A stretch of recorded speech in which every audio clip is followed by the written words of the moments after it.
Your alternative talk radio contact. The Planet. KGRAradio.com.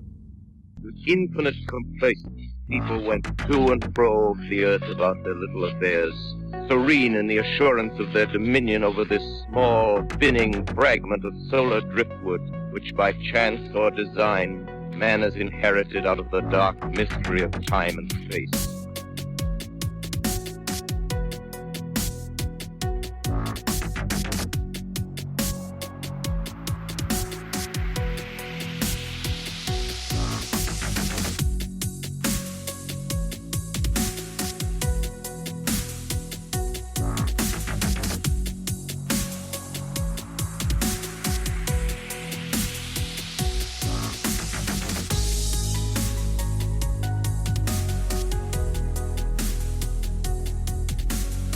All right, well, I actually had to go back and I was like, has Max been on 3 times or 4 times? And you've already been on 4 times, so this is your 5th. So I don't know if you're beating the Erie, Florida folks, or if you guys are tied. I can't quite remember, but you are close to becoming my most oft visited guest. So thank you, sir.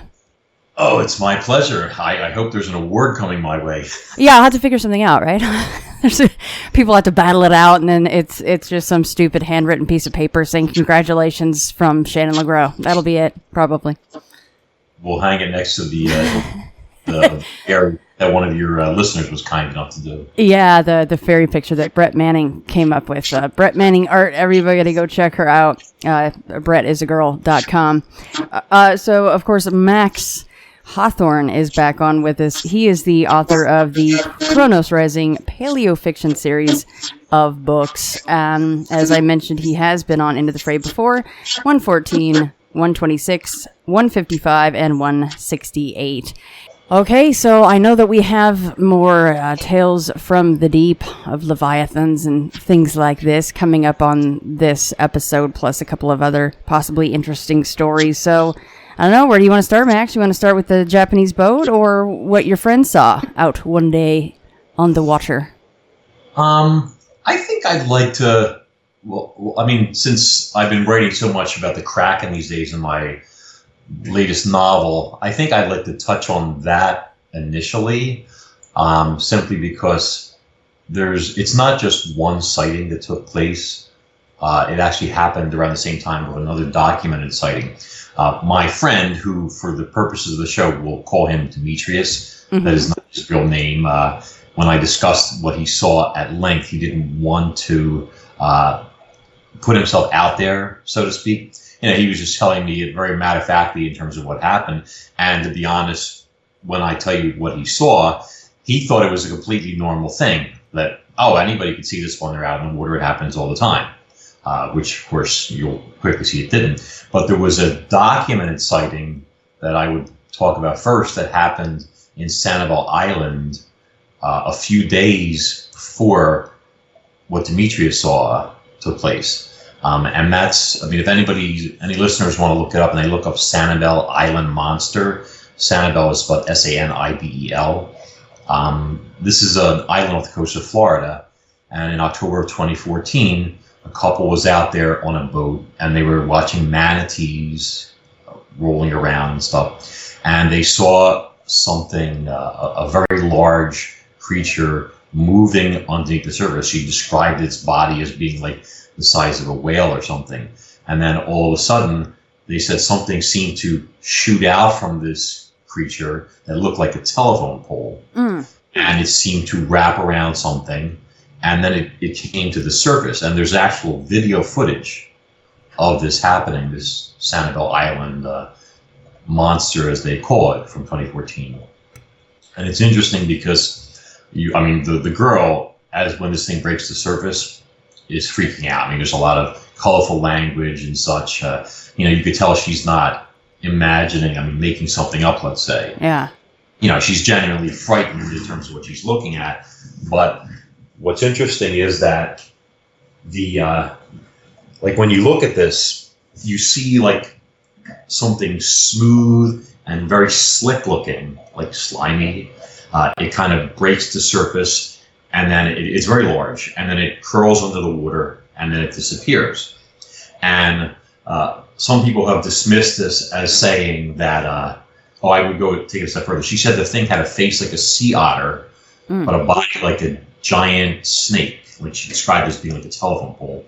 And she said it was wrapped around something and then went under the surface. People I've spoken to, they look at it and they dismiss it automatically and say, oh, that's just a manatee, rolling on the surface. And I looked at the footage and I looked at it frame by frame. And if you look at it frame by frame, you'll see that it looks like there's, I wish I could have, this was like on television where you could look at it frame by frame while talking, but it looks like something curls up through the water on the surface and genuinely grabs something and pulls it under. Because as it does this, you see on the left side, let's call this thing the hump that breaks the surface. Mm-hmm. On the left side, you see a telltale sign of what looks like the rear flippers of a large seal. They have like fingers, it looks like almost, okay? It's very distinctive. That breaks the surface. And then as it's pulled under on the right side of the hump, you see a little head pop up. So and then those things all get dragged under.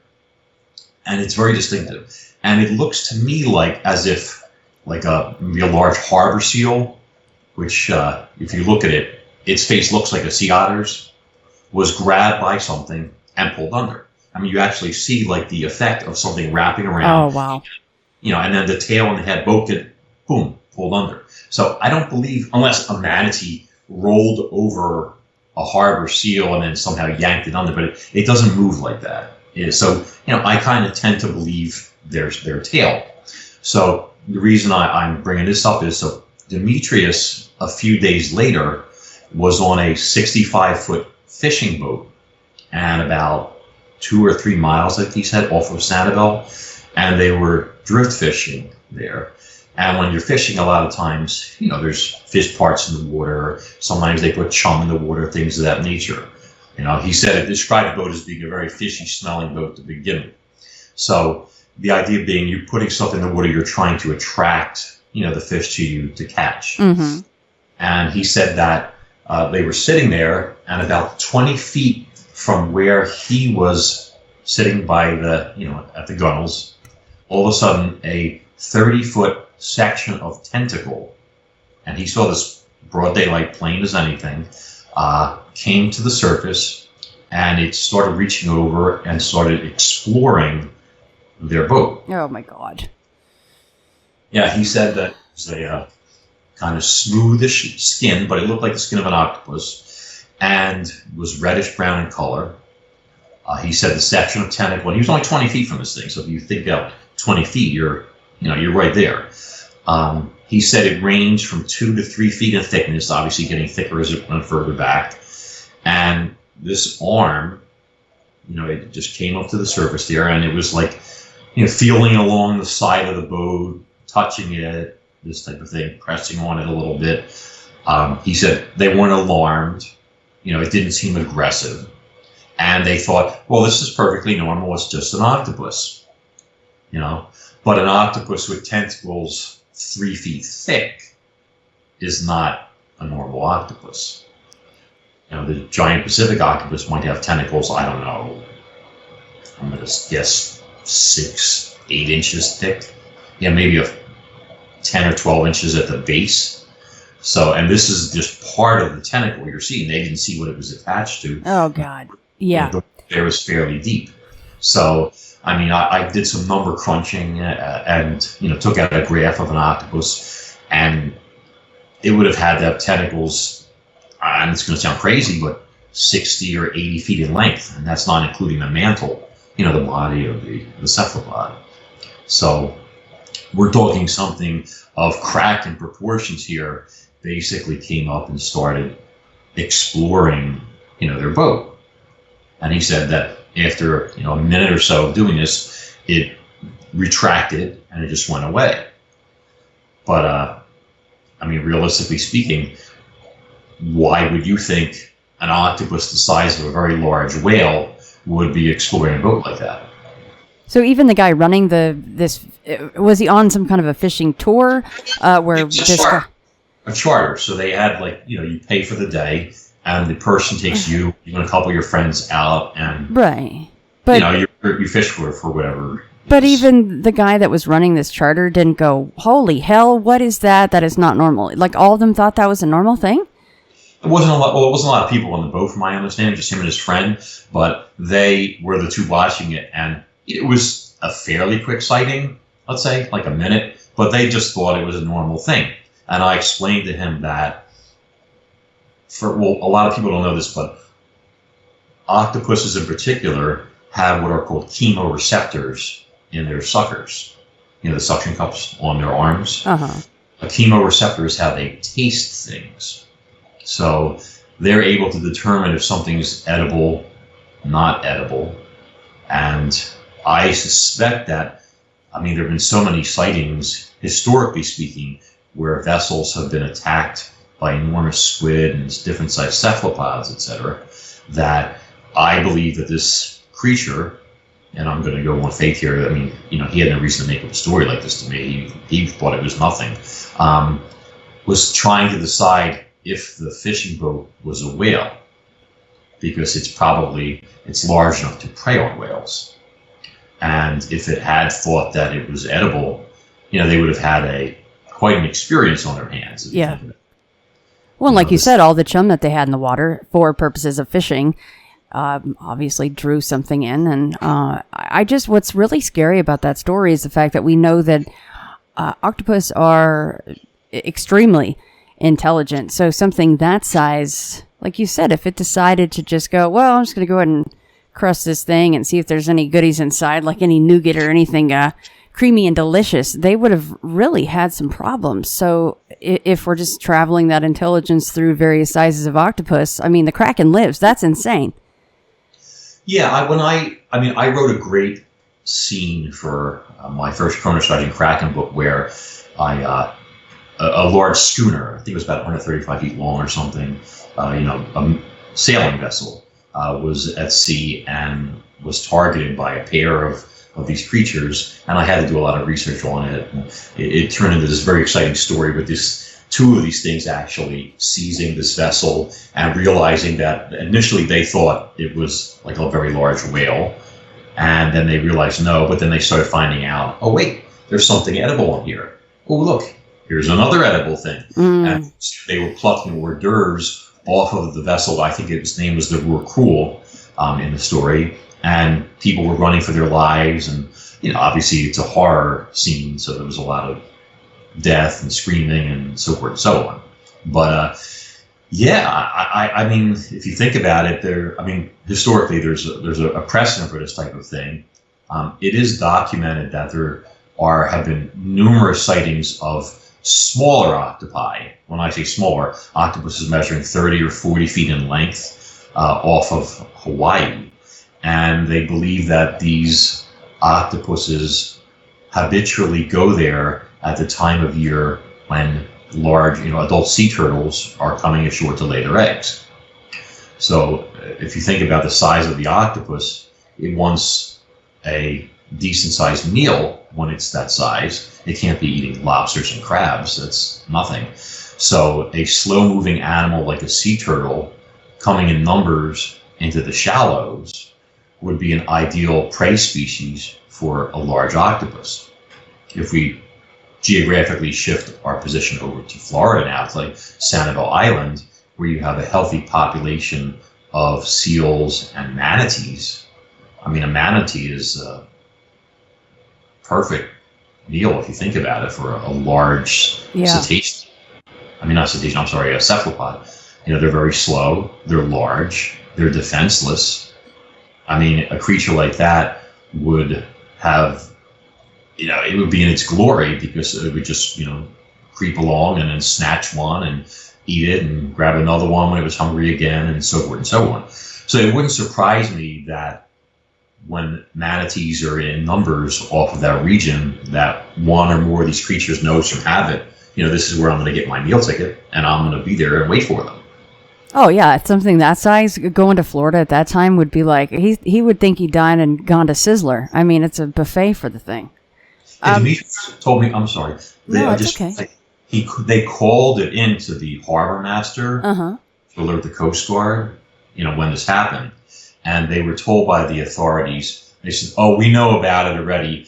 It was cited, and even videotaped a couple of days ago." And they were referring to the footage of the quote Sanibel Island monster that the girl and her boyfriend filmed. So it wasn't like it was within a few days of that. It wasn't the only sighting. And there was one other thing. I showed Demetrius the footage of the Sanibel Island monster, and he said, "Well, the texture looks right." He goes, "But the color is completely off." He said, "The animal, that's like a grayish, dark color." He said, "What I saw was like a reddish or reddish brown." And then I was like, "Yes, but everybody knows," well, he didn't, but octopuses can change colors at will. So, they camouflage, they can map, their texture can alter, they can look like a rock or even coral. So it would make perfect sense for this thing to, move into the shallows. When I say shallows, I think it's like maybe 15 or 20 feet deep in that area where she saw it. Blend in, lash out, grab its prey. They're highly intelligent, like you said. Most subscription boxes are full of samples and junk you'll never use. But not BattleBox. It's the monthly subscription box for men, full of solid gear for adventure seekers, survivalists, and outdoor enthusiasts. BattleBox is your monthly subscription for hand-picked outdoor, survival, and everyday carry gear. BattleBox introduces you to the best products, new gear, and innovative companies at a much lower cost than if you were to buy them individually. Plus, who doesn't like to get a package full of mystery adventure gear? Go to trybattlebox.com/fray and pick the box you want. They start at just $25 per month. Plus, they release a video for each new box so you can see what's coming and how to use it. They've shipped over 500,000 boxes and they won Best Men's Subscription Box 2017. Sign up today and be ready for anything. Right now, my listeners get a free tactical knife when you sign up for your first battle box at trybattlebox.com/fray. That's trybattlebox.com/fray. So how does that work? I mean, when you want to report something that large, is it a Jaws situation where they don't want to get actual reports or have it documented because they wouldn't want people to freak out, or are they just really not that interested in it or don't believe them? Well, I think it's a combination of two of the three. I think that first off, huge claims require huge evidence. Like you're making an incredible claim, you need to have evidence to back that up. Yeah. The girls' footage is compelling, although, like I said, it can be dismissed by people as saying, "Oh, it's just a manatee rolling," and stuff. But like I said, upon closer examination, it really doesn't look like it. But when Demetrius called it in, they kind of said, "Okay, we know about it, etc." I can't speak for them, but I would think that first off, they're going to say "Oh, well, this is another fish story. We get these things all the time."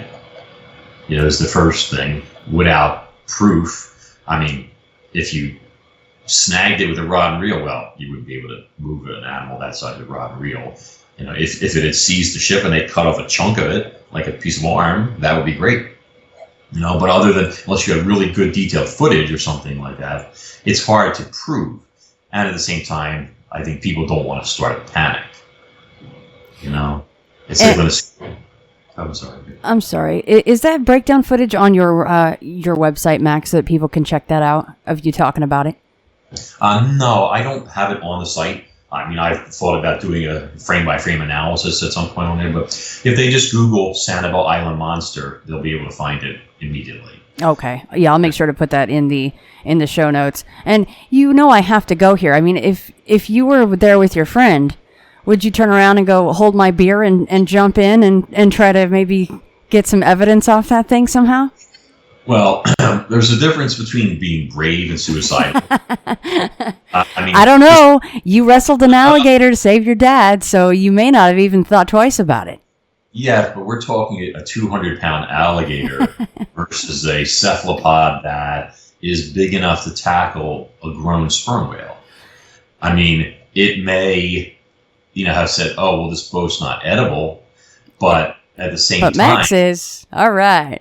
Yeah, I mean, you and I eat oysters. I jump in the water with a cephalopod that weighs, God knows how much, 30 tons. I'm an oyster.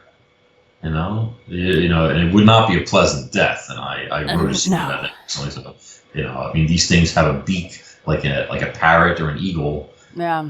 They shred things, and as they eat them alive, it's not But anyway, moving right along. So no, I would not be. I might have tried to snag it with a fishing line if there was something heavy duty enough, and if successful, like if I got the hook in it and the line didn't break but the hook tore out, you might end up with a sample that way. Yeah. That's not above the realm of possibility. I mean, some fishing charters have harpoons on them, so if you're really feeling, you'd have to be fast though. I mean, I could imagine seeing this thing come to the surface and looking at it. Obviously, I would have gone for my cell phone immediately if it was handy and, gotten some footage of it, let's say. That, in and of itself, would be very compelling because it was right there on the surface. And if you have it right next to the boat, you can show by size comparison to the railings and stuff like that. People will understand how large this thing is. But they just stared at it like, oh, look at that. That's a bummer. It was right there. They said, oh, we thought it was... They're all that size. That's what he believed. And I was like, you're a very lucky man, because if that thing had decided that, or it had looked up and seen people maybe, I don't know if they're, one of these things would be a confirmed, Homo sapien predator, but it is a terrifying thought. But, at the same time, I think it would be good to go down there to Sanibel around that time of year and try and find this thing. Because I'm betting dollars to donuts that that's its hunting territory at that time of year, and it's hunting seals and pinheads, manatees, things of that nature. It definitely sounds like you need to make a trip out there, possibly, huh? Yeah, it's a good. Yeah, I'll leave my daughter at home. Yeah, that's probably a good idea. Okay, so what about the beak? Well, how big do you think the beak on a cephalopod like that would actually be? Well, let's do some number crunching. If the animal had suckers 60 feet long, the mantle would probably be another 20 feet, the mantle on the body. Big. That's the size of your living room. I would estimate the beak would probably be 3 feet. Oh, God.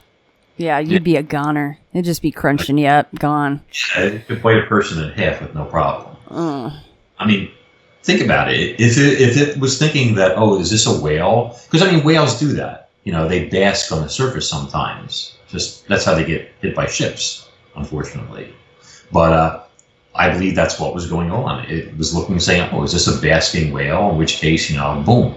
And a whale, even a sperm whale that size caught off guard would not have been able to defend itself, because the whale only has its jaws, and with something wrapped around it, it really can't do much in terms of fighting back. And you probably, unfortunately, wouldn't drown before it shoved you into its beak, right? They don't really... It's not like a gator. They take it down and drown it and soften it up or anything. They just shove you right in. I think that's how they eat, right? Yeah, more or less. Most of them have a venomous bite. And when they see something like, let's say, a crab, a lot of times they'll bite it first to paralyze it. This way, because, the crab has defensive armament, it has pinchers. So the octopus doesn't want to get pinched or injured. So it will do that.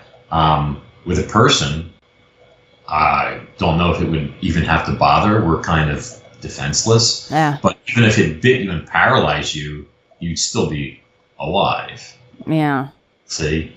Even a bite to paralyze you would kill you. See? If you're used to eating whales, a person is like a potato chip.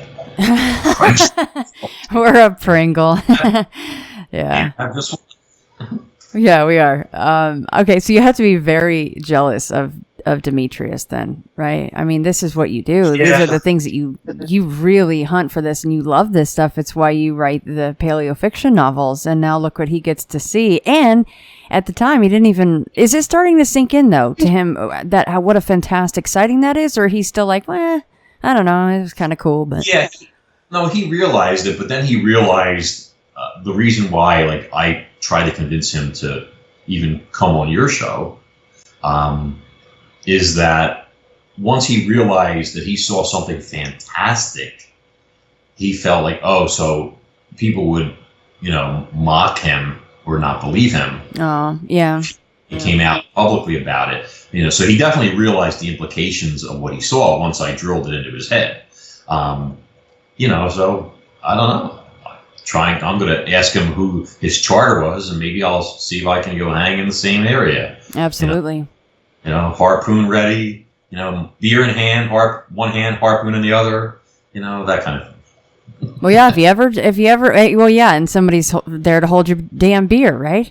Yeah, I mean, if he ever changes his mind, and sometimes I do, sometimes I don't, but it's a nice, welcoming, warm place here at Into the Fray. We like that weird stuff, so he wouldn't be ridiculed, because that's kind of where we live, is that space, But you know that, and he doesn't, so that's okay. Hey, just remember, though, he saw that. I saw that flying thing. That's right. He didn't see a fairy. That's right. And you had, just of course he did too, you had a corroboration. You had another person there with you to go, what in the world? It's a fairy, Dad. That was so cool, by the way.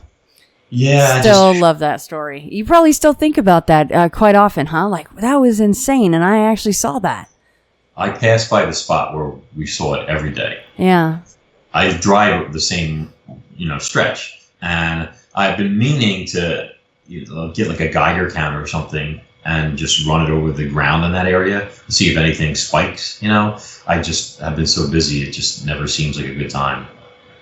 And plus, I don't have a Geiger counter. Yeah, those you don't really keep those handy. Yeah. Only when my shame brother on you. uses the bathroom, that kind of thing. Like, oh, it's still not safe in there, guys. Stay clear.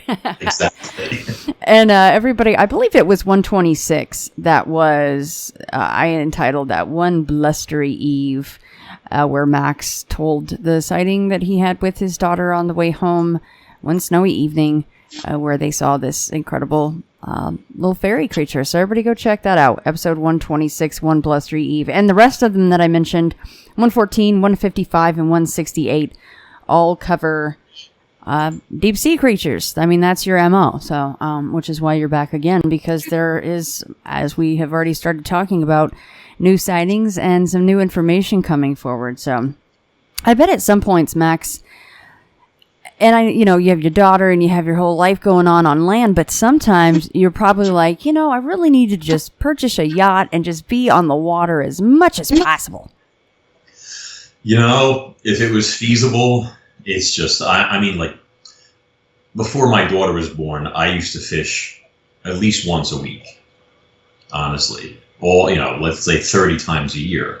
Now it's more limited. You're a parent, you have a lot more responsibilities. Yeah. I make sure, like, when we go on vacations, I have a charter lined up.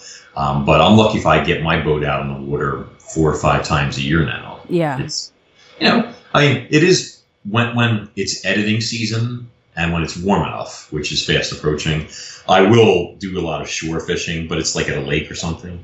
I'll go there with a folding chair and a couple fishing rods and some bait. I'll put them in rod holders in the ground, and I'll sit under a tree and I'll edit a chapter from my current novel while fishing. So, that's fine. Let me think about it. I'm getting paid to fish, more or less. That is the best thing I've ever heard. I wish I had that right there. Getting paid to fish. It's cool. Every 10, 20, 30 minutes, a fish strikes. You have to put the book, the clipboard down, do your thing, and then bring some wet wipes to get the slime off your hands. Yeah, you don't want that slime when you're editing. That doesn't help things. Yeah, my editor wouldn't appreciate that. No, most don't. I mean, they're like, I appreciate the realism, adding the slime in there, Max, but can next time bring some extra wipes? Can you imagine? He'd be like, man, it was so realistic. I could smell the monster. It smells like you were actually by some body of water and it's actually slimy. How do you manage that? You're just like, you're like blowing on your hands, like wiping it on your shoulder, like, well, what can I say? You know, I really live what I write. I bring you there. All right. So what about any other final thoughts about that story that we just covered? I mean, are you kind of watching the AP to see if anybody else might come forward? It seems like there's not really a catch-all for these kind of stories unless somebody knows who you are or you can find it through other avenues, because major news stations don't always pick up on this stuff. Yeah, you have to have some really convincing proof, to get that out there. I mean, I don't know. It's possible that the Coast Guard heard about this and they went looking, tried to make sure this thing was not going to come back. Yeah. Find a way to drive it off if they were aware of it. It wouldn't. I don't put things past governing bodies in terms of not wanting to rock the boat, pun intended. There was a beached whale, I think in 2012, that I did a little research on and published something about. And this whale off the UK had beached itself, and it had what looked to me like puncture marks in its jaw that looked like the jaw of something that's not supposed to be alive nowadays. And that animal, a team of divers showed up, like from the government. And they were, because the whale was still partially in the water, and they were in there examining. Oh my God. Now, and they said it had like abdominal injuries, but they didn't say what kind, and there was no pictures or anything like that. And they kept people away from the animal as it was dying and after it was dead. Now, how often does a team of government divers show up to examine a whale? Yeah. I mean, that struck me as a little bit odd. And they got there pretty quick, it seems. So, it doesn't. It wouldn't surprise me if things like that are kind of kept hush hush or tried to be, minimized, let's say. It makes you wonder if there are people that they sit and they just listen to the different, boat radio 101. This is boat radio, and they're just listening to the transmissions that people are going back and forth so that they can, in fact, intercept very quickly and go check something out like that. Like you said, they got there really quick. It seems strange. Well, I think like when Demetrius and them called it in, if that was of concern to any governing bodies, those people probably have instructions to relay that to the Coast Guard or to whoever. Yeah.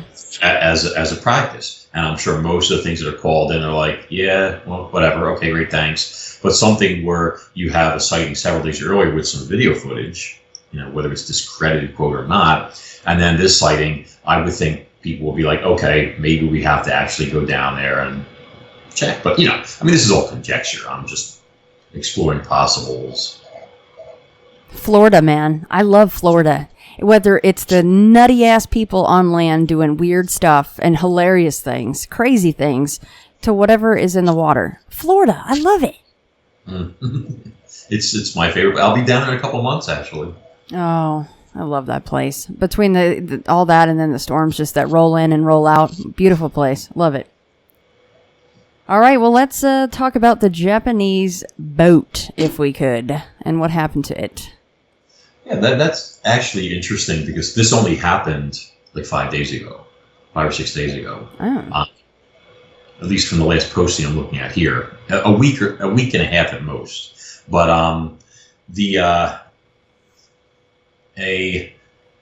what do they call this type of ferry here? A jet foil ferry. So this is a boat that travels at a pretty high clip. I believe its maximum speed is close to 50 miles an hour. And it was traveling off of Sato Island in the Sea of Japan. To be exact, it would be 2 Saturdays ago. So that's about 10 days. But anyway, according to the Japanese Coast Guard, they said it apparently hit a large, quote, marine animal en route. At least 80 people were injured. Oh. 13 people were seriously hurt. Just around 12:15 p.m. It did not stop the jet foil from reaching its destination on Sato Island, and they found a 6-inch crack found at the stern, they said presumably where the animal had hit. Now, the interesting thing is that nobody on the boat saw the animal enough to say that it was a whale. They said they're investigating the cause. The leading theory is that it may have hit a whale or some other large, quote, creature, but the exact animal is unknown. They also said that, people were supposed to wear seatbelts, etc. I don't know, some of the people that were hurt were, not wearing seatbelts, but they said passengers reported that they heard a bang and that people that were badly hurt, their throat hit the seat in front of them. They were thrown forward. Oh, God. Okay, so the boat is propelled by high-pressure jets of seawater. So it's not floating above the surface, per se. It's not like an airfoil where it's suspended. It's like a jet boat, but a much larger version, let's say. So, and they talked about that giant squid that was spotted in the area, this type of thing. So the question now is, what did they, quote, hit? They say, it must have been a whale. They found no evidence of the animal. The authorities went back there. There's a couple interesting points that I look at in terms of this type of stuff. And the first thing is, we got to look at the size of this jet foil. And there's a photo of it there. They didn't give the statistics or anything. There's a picture of it. It shows there's a van next to it and a delivery truck, etc. It's not a small boat. I'm going to guess it's somewhere between 60 and 80 feet in length. And it's got a pretty good beam on it. I would say the beam is probably 20 feet. Okay, in terms, across how wide the beam. But, so it's not a small boat. And it's also a very fast boat. Now, the interesting thing is that the boat, in my opinion, the boat did not hit this mysterious sea creature. I believe that the sea creature hit the boat. And the reason for that is the damage was to the stern. The back of the boat was pushed up on impact. Hence, the people were thrown forward in their seats and struck the seat in front of them. See? So if they had hit the animal, the damage would have been to the bow. You see what I'm saying? The stern is the rear. Right. Front. Okay. So it sounds like something accidentally or intentionally came up under the boat and hit it in the back. See, like near where the rudders would be, things of that nature. Now, this is curious to me because when you look at large marine predators, great white sharks, the extinct megalodon, different animals like that, when they target another animal, they typically attack the rear of their target. They try and deliver a bite to to disable its caudal fin or flukes, if we're talking about a whale. And they do that because they want to cripple it so that it's immobile, it can't swim anymore, and also it will bleed out, and then they can come back and feed on it. See? It also keeps them away from the business end of their prey. So if you attack a whale that has teeth, or a sea lion, when great white sharks attack elephant seals that are as big as them, they do the same thing. They go for the haunch, they deliver a nasty bite, and they veer off. See, they don't want to get bitten in return, lose an eye, all that type of stuff. See, the predator always wants to do as little damage to itself as possible. So from that aspect, it's either something was breaching and the timing was bad and it happened to hit this boat, or something was targeting the boat, intercepted it, and struck it where it, interpreting it as, let's say, a whale, went for what it perceived to be the vulnerable part of the whale. So that's the more interesting question. And of course, if it was a whale and it hit that hard, you would think that there would have been some, the whale might have been hurt, badly hurt, dead, dying, blood in the water, etc. They didn't find anything like that. This is a 60 to 80 foot boat. I mean, that's as large as most whales in the world. All right. So you would think that a hit like that, and this is a hard object that it's striking too, you would think that the whale would have been badly hurt. But I don't know. It's you got to think of it like, if this boat's traveling at 40 or 50 miles an hour, it's a fast target, And then there's also the fact that it's very noisy. Now, whales have sonar, hearing, common sense. This isn't a sleeping whale that was hit because of where the boat was struck. So I don't think a whale breaching was responsible because it would know. I mean, if you're a whale coming to the surface, looking to jump out of the water like they do and things like that, and you hear this incredibly noisy thing bearing down on you with a huge pressure wave ahead of it, you're not going to fly with this thing. It sounds to me like something targeted this boat, paced it, calculated it, came up under it, bam, hit it, and then realized, oh, ow, that's not a whale. Okay, my bad, swim away. See, that's, to me. And if you remember, I think the first time I was on the show, we discussed the Carnival Cruise Monster. Yes. That sighting from that employee, I think it was from 2014 or something, where he saw an animal that might have been 100 feet long swimming next to his ship, and he described it as sounding very much like an extant mosasaur or something. An enormous head, like a giant dark-hued crocodile. The section of back he saw. He described just the part he saw, the front part, as being at least 50 feet long. The rest of it was all submerged. So it's quite possible that this is the same type of animal. So during this time of year in Japan, is this the time of year where there might be a lot of whales coming out there? I really didn't research all that, so I couldn't tell you. But if there were, that would make sense, not only for it possibly being a whale, but also the fact that something that would prey on whales would be there. Right. Looking for dinner, that type of thing. I know Japan has a healthy population of sperm whales that are around there. They also have, and this would probably be all year round, to be honest. It's not like the Arctic where it gets super cold, etc. They also have a lot of giant squid around there. So I would bet dollars to donuts that you have a healthy population of whales there all year round, no matter what. But no, I wouldn't have the stats for you. No, you're excused from that. That's no problem. What about the giant squid? You mentioned that was seen. How recent was that sighting? Let me scroll down. That was 3 years ago. Okay. That it was in the shallow waters. It says it was in a marina just south of Nagata, which is where this latest collision took place. So it wasn't far away. But that squid was like 15 or 20 feet long, and it was a little battered, to be honest. We don't know how big giant squid get. I don't think a squid was responsible for the simple fact that it doesn't match their MO.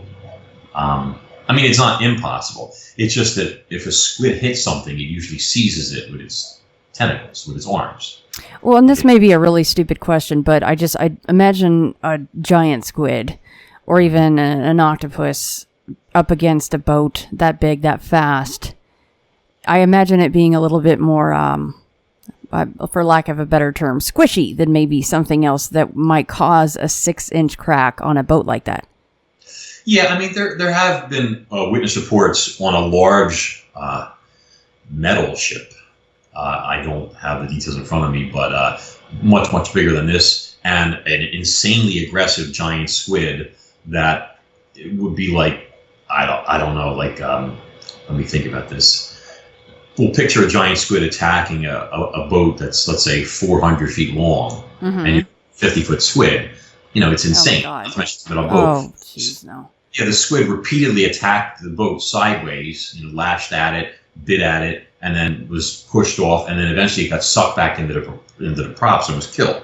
So a lot of times these squid will mistake a large vessel for a sperm whale that preys on them and will aggressively attack it like a defensive response. That's how a naval ship, I think it's in the, that was in the late 70s or early 80s. But there was a naval destroyer escort was confirmed attacked by an incredibly large squid. The squid attacked its sonar dome, which is on the front of the ship. And the dome was about, I saw pictures of it, I'm going to say 15, 20 feet across. It's kind of like it's like a dome, sort of big oval shape that protrudes from onto the bow, and it projects the sonar that helps the warship navigate, detect enemies, incoming fire, etc. So they found claws broken off in the rubber coating that protected the sonar dome. Well, the sonar went inoperative shortly after they left port, first off. And when they had to go back in, they found these claws broken off in this protective coating. So apparently a gigantic squid attacked the ship, probably thinking it was feeling these sonar emanations from it, that thought it was a huge sperm whale, and it attacked it, out at it, etc. Broke off some of its claws from its suckers, have claws in them, like a tiger. Yeah. And then obviously broke off the assault. But, mistaken identity, thought that a sperm whale was coming over, getting ready to attack it, or maybe it was so big it, thought it was a potential meal. Some stories they tell of squid preying on whales, even sperm whales. So in a situation like that, you've got an aggressive squid on your hands. And that one was, by the way, they said was, according to the claws, was 5 times bigger than any known squid that's been discovered. I mean, zipping back to Demetrius's sighting, it's totally out of a line from Jaws. You're gonna need a bigger boat like that. You just need a diaper. I mean, thinking of what it could have done, it's probably good that they didn't really realize exactly what they were probably looking at and how odd it was, and how quickly it could have turned pretty terrifying for them. I mean, something straight out of 20,000 Leagues Under the Sea, just the boat getting annihilated and attacked if it wanted to.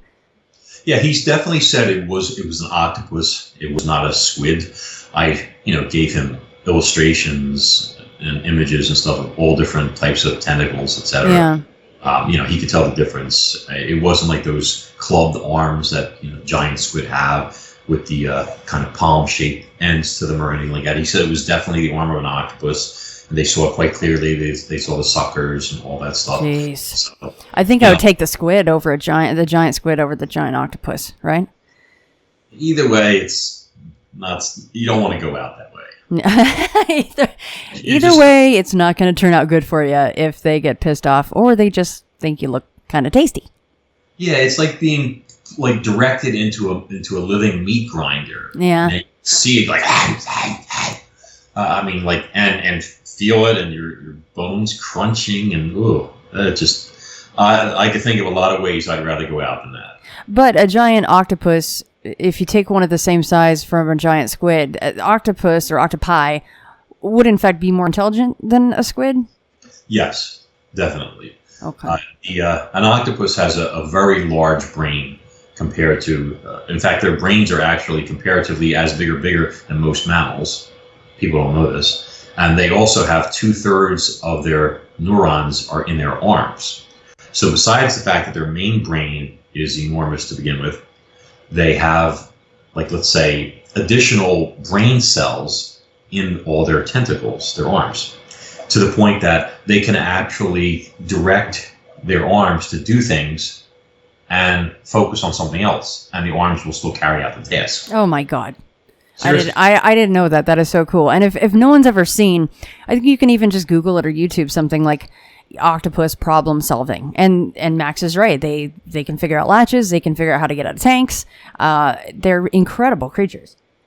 Yeah, there's been footage, they've done tests where they'll put a crab in a jar of water, and the octopus will open the jar while, you'll see several of its arms are just doing the work, and the octopus isn't even looking. Oh, man. It knows how to do it. Initially, the first time it needs to figure it out, and then it's like a piece of cake. So it'll just assign 2 or 3 arms to open a jar while it's knitting a sweater or something like that.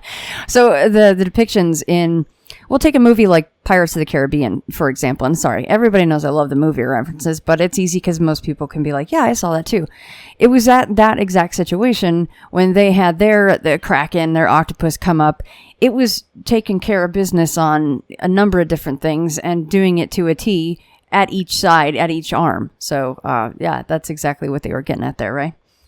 Oh, yeah. There's footage. You have to YouTube it, find it. But in an aquarium, they had a pet octopus. I believe it was a common octopus. And this animal would get so bored in his tank these things need mental stimulation. He would juggle hermit crabs, when he was bored. Oh my God. Juggling them. Okay, live hermit crabs. He would redecorate his tank. And at nighttime, they kept finding out that they would come out and their lights were out and had been short-circuited. And they didn't know what was going on.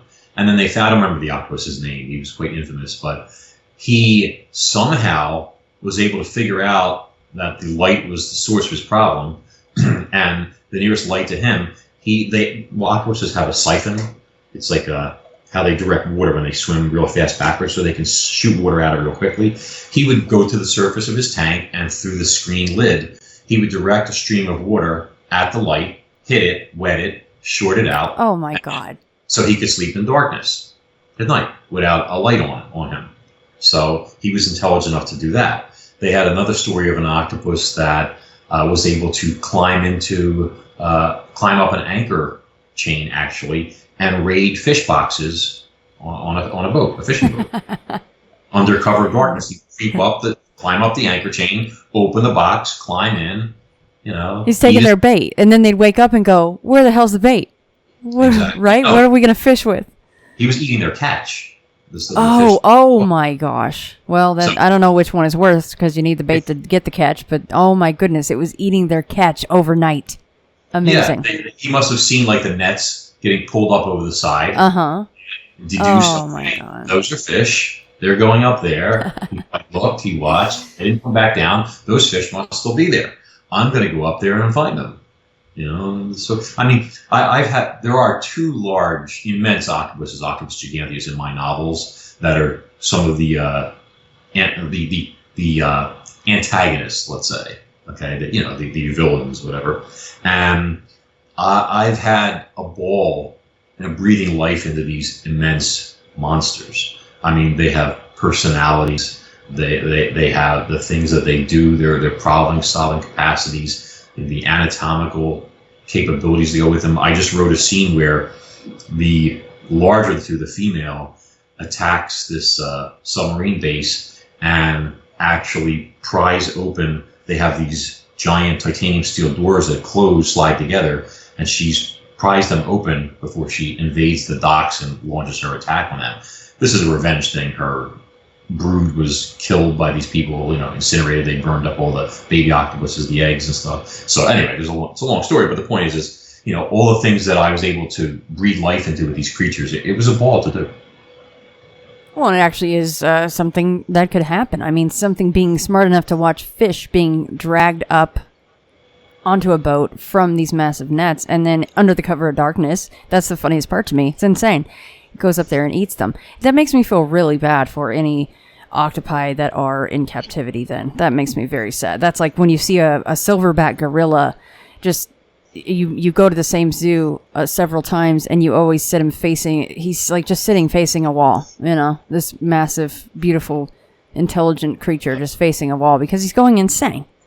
It's worse. I like, and we eat octopuses in sushi bars. Yeah, that's true.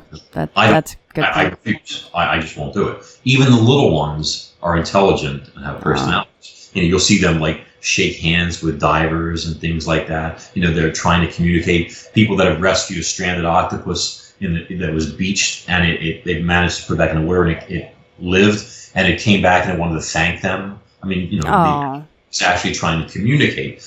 And, I'm not killing and pouring soy sauce on one of these things. Oh, I hate that video.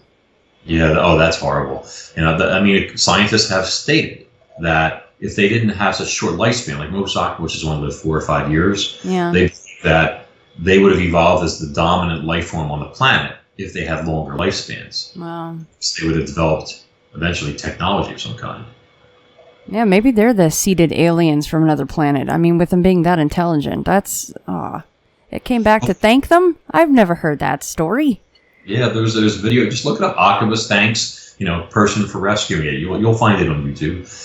It's funny that you said that about the alien thing, because when they looked at their DNA, they actually said their DNA is unique from everything else on the planet. And some scientists have theorized that octopus DNA may have originated via an asteroid strike or something like that.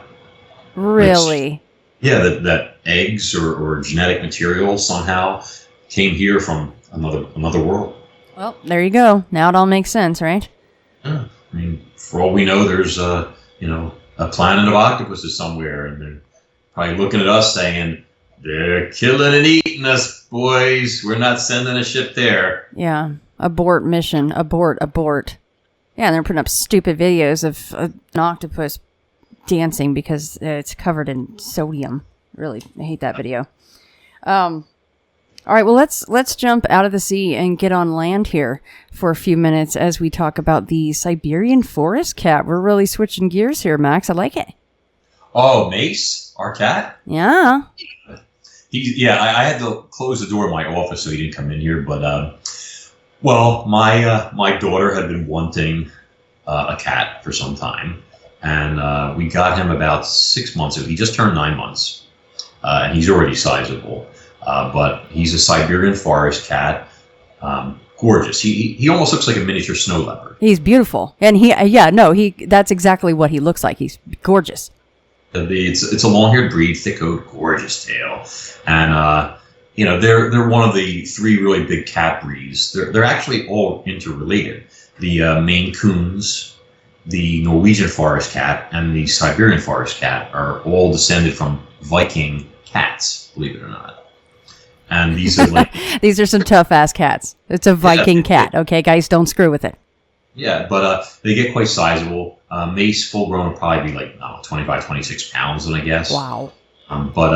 And he's just this big, gorgeous ball of fluff. And actually that's his nicknames. I mean, he has a lot of nicknames like we call him the Minister of Fluff. Or the Ambassador of Fluff. The Viking King. Yeah. Yeah. Ava calls him her Fluff Nugget. I walk in the house and I'm like, Fluff Man, Fluff Dude, or just the Fluff. But he's an intelligent animal, and it's funny because he looks at himself as a human, or he thinks we're just the biggest, stupidest cats he's ever seen, I guess. But he has a very wry sense of humor. Like when I work, he tends to sleep on my desk. Okay, which is good, except when I hard copy edit in the kitchen table, he wants to lie on my papers for some reason. Of course. But it's like he and I have like this Calvin and Hobbes type relationship. I don't know if you ever used to read the Calvin and Hobbes comics. Oh, yes. So you know how Hobbes is always ambushing Calvin? Calvin's where he's like, I'm home, and he's like afraid because he gets like, bam, hit like with a rocket and clobber and stuff. Well, Mace does the same things with me. It's like, I feel like the Pink Panther, Inspector Clouseau with like Kato or something. I never know where he's going to be, and it's a game. Yeah, but since you're just like, dang it, Mace got me again. He lurks behind things, and then when I'm not looking, he rushes out or jumps out, and he slams into me. Like a football player tackling somebody or something like that. And he'll like hit me in the back, like almost knocks me down. And then he like walks off, and you can see he's all pleased with himself. He's like, yeah, got him good that time. This sort of stuff. But you have a stalker in your own home. With him getting the size that is he full grown yet or not quite? No, he's only like 12 pounds so far. Oh, he's only halfway there. Oh, he's gonna really be getting you once he gets all his meat on his nuggets. Oh, I get even though, see, because we play the stalking game, and sometimes I stalk him. Okay, and when I do, like I'll like wait for him like around a corner or something like that, and he's walking on, and I jump out, I'm like, ha ha, like that. And when he gets scared, every hair on him, and he's got a lot of hair, stand like he was electrocuted or something. He looks like a giant puffball. Max, the cats hold grudges, man. You're going to get, every time you do that, you're going to get it back tenfold. He will remember all of that. One of the most important things for your home is to feel safe, day and night. And honestly, there are dozens of words for fear. We deal with that a lot here on End of the Fray. So whether you want to call it alarm, the willies, the heebie-jeebies, or panic, you should feel none of those things in your home. So why not go with the Exceptional Home Security Company to stop fear right at your front door? Simply Safe is home security that knows it feels good to fear less. This is award-winning 24/7 protection that protects your home through it all, through blizzards, blackouts, and burglars. Simply Safe has won awards from all the tech experts that count. The Verge calls it the best home security. It's won Reader's Choice from PC Magazine, and it's a 2-time winner of CNET Editor's Choice and Wirecutter Top Pick. Simply Safe has no contract, no hidden fees, and no gotchas. And they always keep prices fair and honest. Thanks to Simply Safe, fear has no place in a place like home.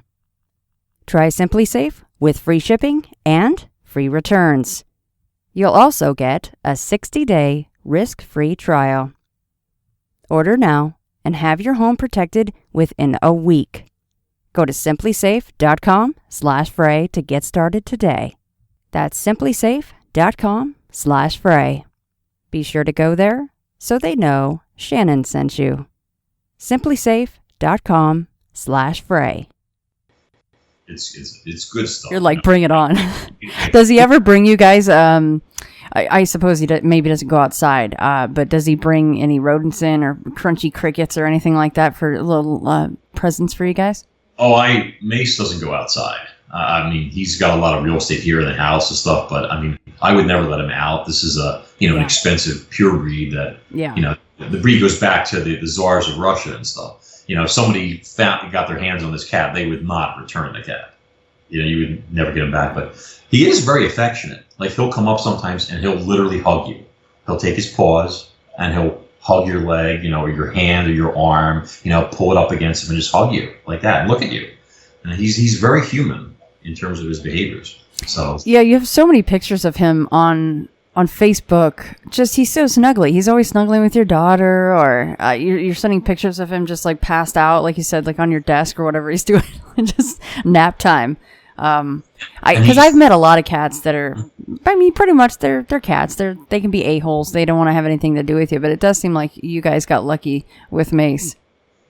Well, a lot of people say, like, you'll see these parts of the cat that you're allowed to pet. Yes. About the throat or the belly, and don't even think about it. Are you insane? These comments that they put there.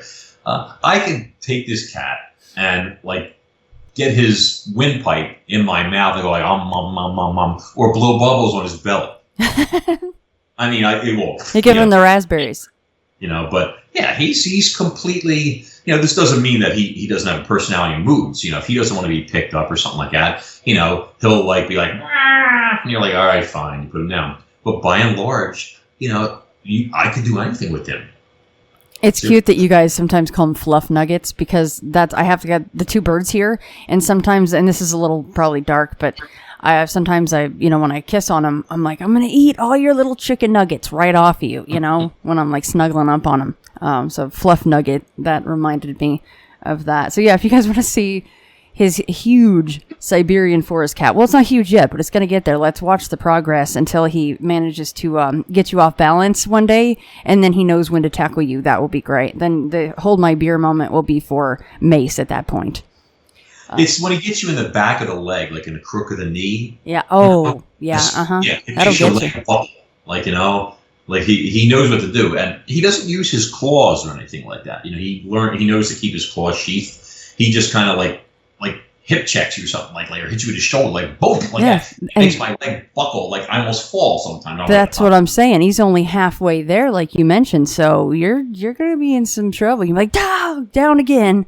Oh, I'm like, I'll get you. That's okay. No. You have to put, when he gets full size, you just give him 4 bracelets, manly ones, of course, but with bells on them, right? You're like, you can't sneak up on me now, buddy. Yeah, Can you imagine? Ting, ting, ting, ting, ting, just all day. That would drive everybody crazy. All right, well, let's talk before we go, of course, about what you're working on, what's next for Max, where everybody can find you, and you launched a new website. Oh my gosh, thank you. I'm glad you brought that up.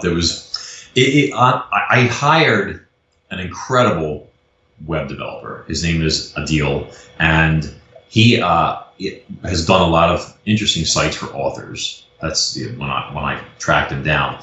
But I wanted something really, how can I say this? Like as a lot of author sites, depending on the genre you work in, they're kind of cut and dry, or like, here's my books, here's a picture of me, this type of thing. I write about the sea, novels about marine life and adventures on the sea and everything that goes with it. And I wanted something very classical, like with a timeless feel to it.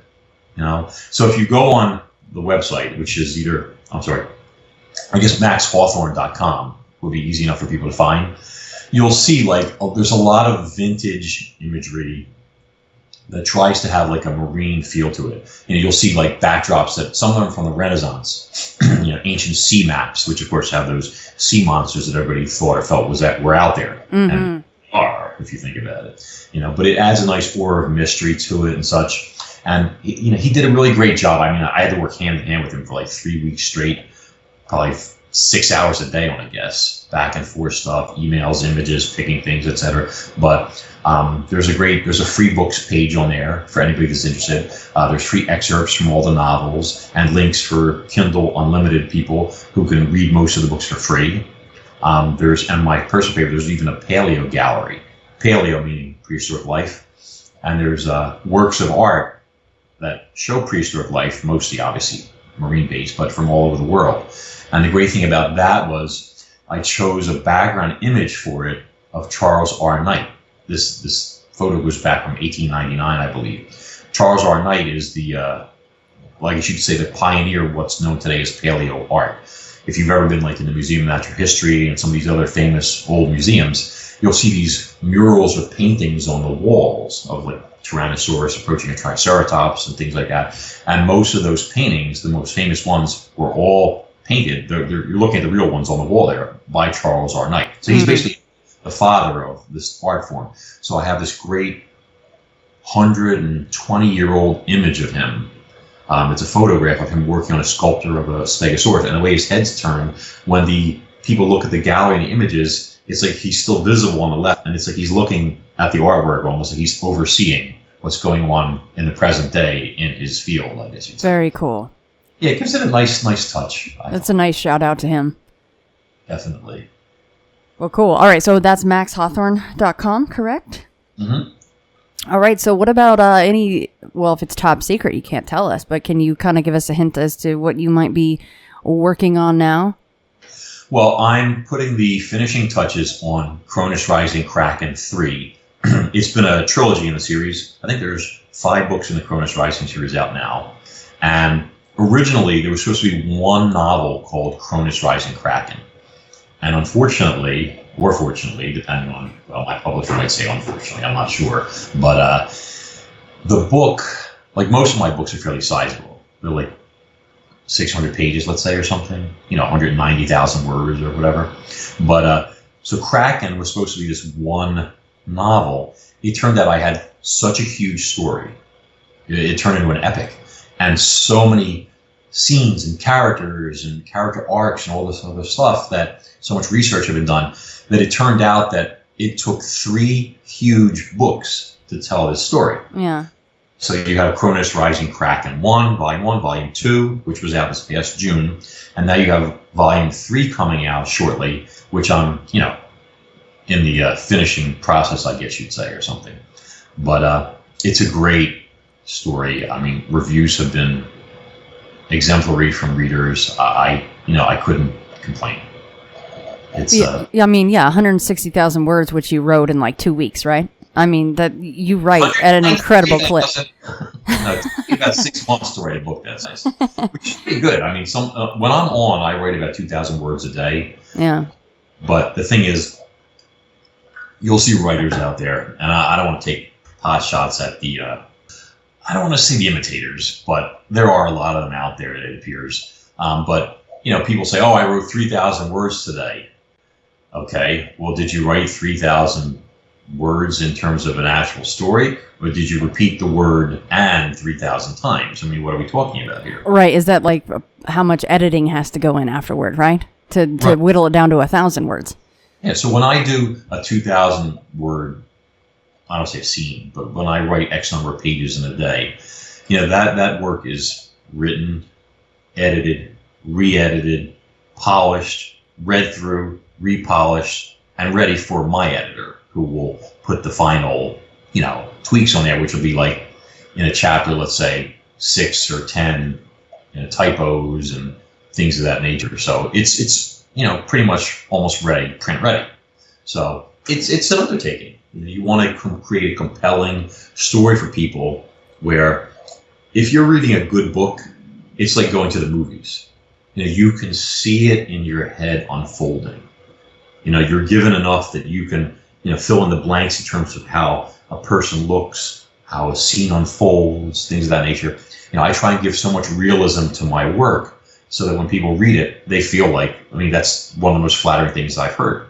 People say this repeatedly, though. I feel like I was watching a movie. I could see it in my mind as I was reading. And that's when you've done a really good job. Max, here's a good random question for you that I don't know if I've ever asked. Do you have a favorite undersea movie, whether it has massive sea creatures in it or not? Do you like The Abyss, or have you seen Sphere, which I like to say Sphere? Because it's like fear, it's Sphere. Michael Crichton, which of course the book spanks the movie in every way, shape, and form. But yeah, do you have a favorite movie along that genre? I've seen so many. There isn't anything that really jumps out. When I was younger, like what was that?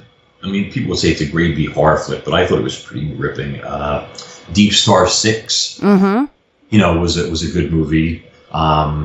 Deep Rising, was a good movie. In that genre, it's hard to get a movie like Jaws, right? Which, if Jaws could be redone with top effects, which of course it's not possible, but it's like the standard, I guess you'd say, by which everything else is compared. But I've seen so many. I don't think there's anything that I could say was, that's my absolute favorite. I love the Jurassic World movies now even more now that they have a mosasaur in there. That's some great stuff that they've been doing. So there's a lot to choose from. Yeah, and you're spot on with Jaws. Of course, part of the reason that I think it is so terrifying is the fact that we couldn't see what was exactly going on under the water. That music would come up, and then you'd know something really bad was going to happen to a lot of soft tissue at the surface. Well, I'll tell you an embarrassing story. Something happened to me one time, just to show you how scary things can, have an effect on people. A few decades ago, my age will be showing, I was surf fishing on, I think, Rockaway Beach, if I'm not mistaken. And I was in the water up to probably my waist, and I was casting a lure out called a hummer in hopes of, hooking a big bluefish or a striper. And I'd been doing this for, 15 minutes or so, looking for a bite. And as this was going on, there were some surprisingly aggressive crabs down there. I was barefoot at the time, and they kept, trying to nibble on my toes, something like that, and I would kick them or step on them or whatever, so I would ignore them. So all of a sudden, I noticed that as I was retrieving my lure, I saw a fin coming toward me, and I realized that I had attracted a shark with the lure. See, I don't know what type of shark. I saw the head. It probably wasn't super huge. It might have been 5 or 6 feet long, I guess. Still big enough to hurt you. Yeah. But it had a rather blunt head, and it was right behind my lure and following it. Now, of course, when you're retrieving a fishing lure, the lure is obviously coming back toward you. So I'm retrieving, and I'm watching the shark, and it's maybe 40 feet away at this point, and I'm like, okay, so the shark is coming towards me. I'm like, why am I still reeling? This type of thing. Because he wasn't crashing the lure where he was going to grab it. He was just coming my way. Oh. So I figured, why don't I stop reeling? So I stopped reeling, and the shark submerges. About 3 seconds later, a particularly aggressive crab grabs my ankle. Oh, God. Like that. Nope. I screamed frightened schoolgirl, threw my fishing rod in the water, and ran on the surface of the water. It was a miracle. Ran for my life. Okay? Got out right now. I was like, and I'm standing there. And then my girlfriend at the time, she's like, what's the matter with you? What happened? I'm like, oh, nothing. I went, and then I realized what had really happened. I went, I dropped my fishing rod out there. Could you go get it for me? That's right. Send her out there to get it. Well, I don't know if the shark was still out there or not, I mean, in case it is, yeah, send her out there. Why not? But here's the thing, though. You were in the right. Because, okay, what flashed in my mind when you said it had a blunt head? You think of a freaking bull shark. You don't screw with those things. I mean, who knows? Yeah, I knew it was a crab, but like retrospect, it's just bad timing. The shark submerges, he's still heading your way. 3 seconds later, plenty of time to, close 3 feet the distance, something grabs me, I was like, and I think I threw the rod, in fact, at my feet as if the shark was there. Right. See, it's terrible. I'm going to poke your eyeballs out. You're not getting my calf muscle. It wasn't exactly a hold my beer moment. No. That's more like hold my milk in the bottle with a nipple on it, right? Yeah. No, that's okay. I would have done the same thing. Look, all you have to do is watch the videos where people are only, maybe the water's up to their knees, and they literally lose the entire gastrocnemius muscle is just like gone. I mean, like somebody just took a half moon shape out of their calf muscle. So you were right to scream like a schoolgirl and run out of the water. I don't hold anything against you for doing that. On the surface of the water, I'm telling you, my feet. You were Jesus all of a sudden. It was a religious experience. People were like, "Man, look at him go!" Woo! It's a second coming. Look at that guy's walking on. Well, he's running on the water. It's amazing. It's not just the shark. I mean, shark bites are horrendous. They don't really have super powerful jaws, believe it or not. Like your jaw muscles, my jaw muscles are actually much stronger than a shark our size. I mean, I think they tested a 6-foot tiger shark and it had like a 26-pound bite, believe it or not. Whereas the being is like 180. But what they do have is a mouthful of razor blades, though. Yeah, that's their problem.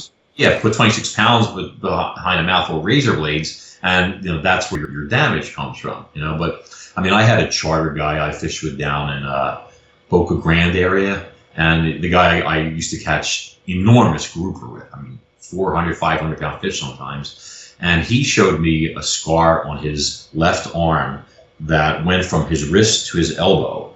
It looked like he'd been hit by a giant Pac-Man or something. Oh, God. He was releasing a 300-pound grouper, and it bit him, crunched down, and actually bit all of his forearm muscles off the bone. Oh, God. Yeah. And I was like, are you serious? He was telling me the story. I had just gotten a grouper punched a hole in my ankle with its dorsal spine, and there was a 1/4-inch hole in my ankle and blood all over the deck. And as we're treating this or whatever, he's telling me the story, shows me the scar. And I was like, so what happened? He goes, well, I mean, I canceled the charter, obviously, and I put it together with duct tape because, as we all know, duct tape fixes everything. Absolutely. They used it on the space shuttle at one point, I think. So he called his wife because he had to go to the ER, and he had her meet him at the dock. And he said he got to the dock, climbed out of the boat. When he showed her the injury, she fainted. Boom. God. He had hundreds of stitches. But groupers have teeth. People don't realize this. They think it's like a bass where you could lip that. This is not a bass. This is an animal with powerful jaws and very sharp teeth, and it can do damage. So. Does he have use of that hand? I mean, how many of his tendons were taken out or anything like that? No. It just separated the forearm flexors and all that stuff. Oh, God. Yeah, everything back together, and he was lucky that it didn't it didn't affect the stuff going into his hand. Okay. But you have the scar is amazing. But if that had been a shark, it would have probably taken it clean off. Right. So. I mean, at that point, seeing a guy, and you probably already knew that they were maybe capable of something like that. But once you actually see a scar like that and hear a story, I mean, did you go, holy crap, okay, yeah, maybe you put the grouper back in the water? And it just... No, it does not faze me. I lost the biggest grouper of my life and one of the biggest fish I would have ever caught on one of those trips we had. This thing was 8 feet long and had to be around 600 pounds. I mean, big enough to eat a grown person. Good Lord. Where was this? This was in Boca Grande off of Port Charlotte, Florida. Okay, uh-huh. And I lost this fish right next to the boat. I was in the bow in a little fighting chair and, cranking on it. It came to the surface. It was lying on its side. I looked at it. It looked like a brownish orca to me. And it did one of those Andre the Giant numbers. I don't remember how Andre used to look sort of almost like a side eye at people, like intimidating. The fish did that to me. Okay, and it was intimidating, I will say. And then it shook its head and it threw a 30-pound hunk of stingray meat, which was the bait, out of its mouth and hit me in the legs with it. What? And then it swam off. Yeah, it wasn't properly hooked. It had been it refused to let go of the bait. The bait was a 30-pound chunk of meat. And it just, went woof like that. The bait sailed up, smacked me in the legs, almost in my lap, and then it just submerged and swam off. And my charter guy was like, "Man, did you see that?" I was like, "I was a lot closer than you, my friend." And he's like, "Man, it's too bad that he got away. We could have put a jaw rope on him and took him into the shallows and pulled his head up out of the water." And I said, "Screw that." I was like, I want to get under him, one hand under his chest, one hand on his stomach, and hold him sideways, in the water. So you see my head peeking up to see how gigantic he was. And he looked at me and he goes, "Yeah, Max." He goes, "They bite. Good luck with that." He would just flip to the left or the right, whichever side you're standing on, take your entire head and top your torso in its mouth, right? Yeah. Huge. He was like, "They bite." They bite. That's awesome. I was like, all right, maybe that's not such a good idea. Well, let's hold my beer. The one that got away, literally, that was the one that got away. The biggin. You have the best fishing stories. See, fish tales. Sorry. No, I love those, and I also love tangents. But that goes right along with what we're talking about anyway, so it doesn't really matter. It's fishing. Who doesn't love fishing? Well, it does help create more realism when you're describing adventures on and under the water. Absolutely. If you've had adventures on and under the water. I mean, so then have you written a scene, or will you write a scene where someone was actually fishing and then got a dead stingray flung at them? Well, actually, the Cronus Rising, the first book in the series, has a very gripping scene where there is a charter captain, an old man, and his nephew are out fishing. And I'm trying to think of the name of their boat. It was the Sayonara. And they're out there, and they have an 1,100-pound tuna on the line that they've been fighting for hours. And it's I got into the descriptiveness of fighting with the fish and everything, very ultra realistic and gritty and so forth. And, this old man, this guy has leukemia, and he's not going to be around long. And he's trying to land this huge fish because it's important for him, because it'll let him pay off the boat, and he wants to leave the boat to his nephew when he dies. So, there's a lot of character arc involved. It's a moving story. What happens, though, is all of a sudden, the fish suddenly feels like it quintuples in weight. He's almost pulled over the side. The kid's holding on to him, bear hugging him to the chair. The rod starts to snap apart, break. The guides are popping off. The line's screaming out and stuff, and then it goes slack. Unbeknownst to them, obviously, something just ate their tuna. Mm-hmm. What eats an 1,100-pound tuna? Something quite large. Exactly. And I don't want to spoil it for anybody that's going to read the story, because then bad things happen after that. But, it really, having been in fighting chairs and slugged it out with giant sharks and everything else under the sun, I was able to really make that scene real for people. Well, speaking of real scenes and your wonderful books, where can everybody find your books? You can get them. Your best bet, honestly, is Amazon, especially if you're going to go Kindle, which is the most cost effective. That's a piece of cake, instant gratification, etc. I've been actually reading Kindle books to my daughter, before bed. Mm-hmm. So it really is a convenient thing. I mean, on your phone, on your tablet, you don't even need a Kindle. The Kindle app works on anything.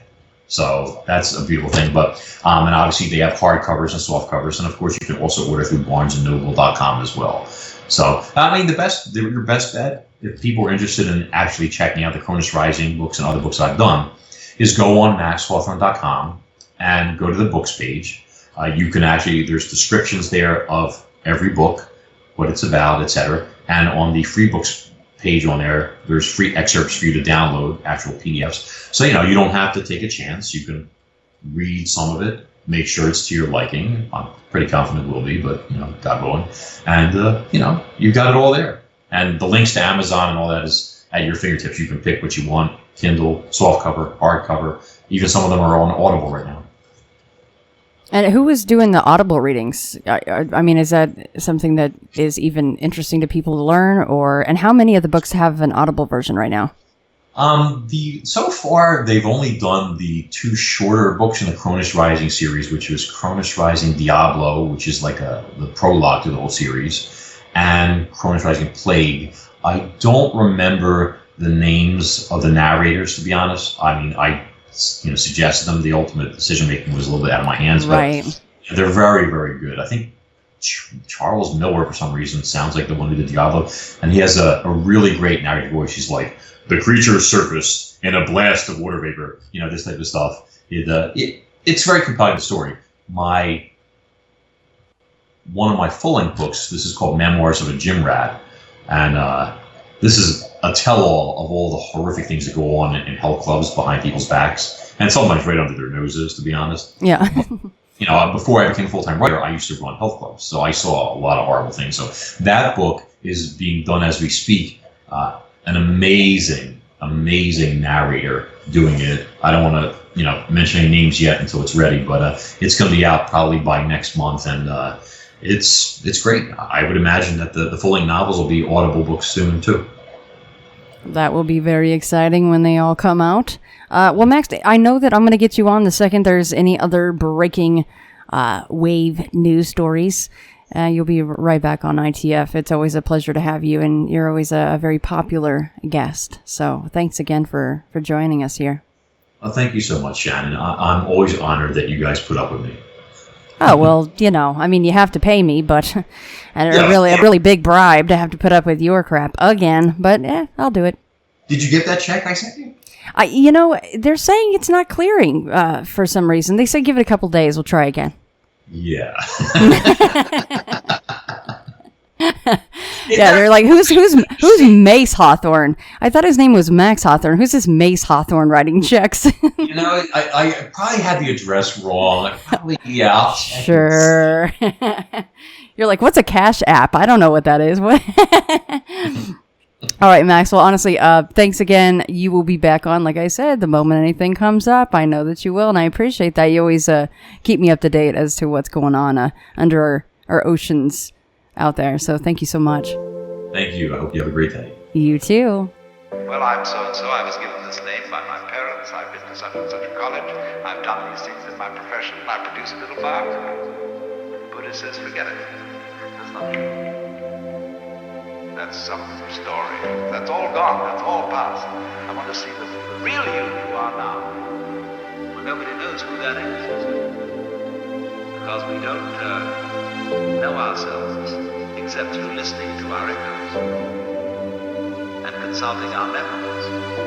But then there's a real you, and that again leads us back to this question. Who are you?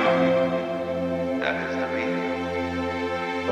We shall see how they play with this exam by the koans to get you to come out of your shell and find out who you really are.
example, are quite divided on this.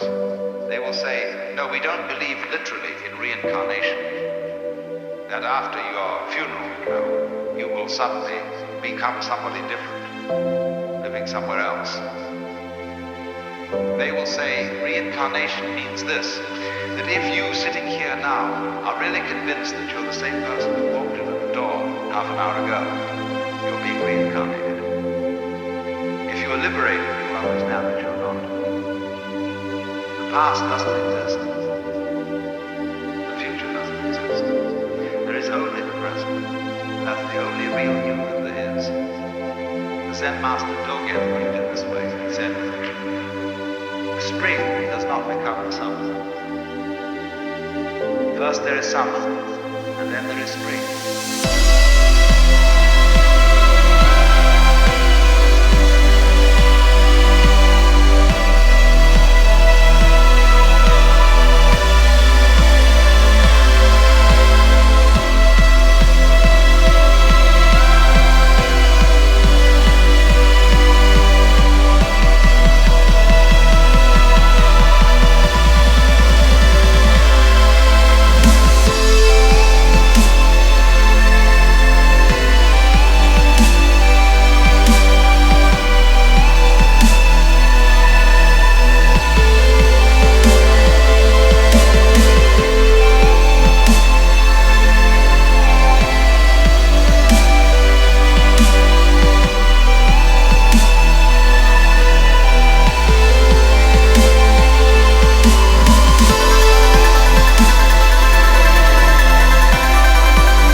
When you settle down in the train to read your newspaper and so on, you are not the same person who a little while ago left the platform.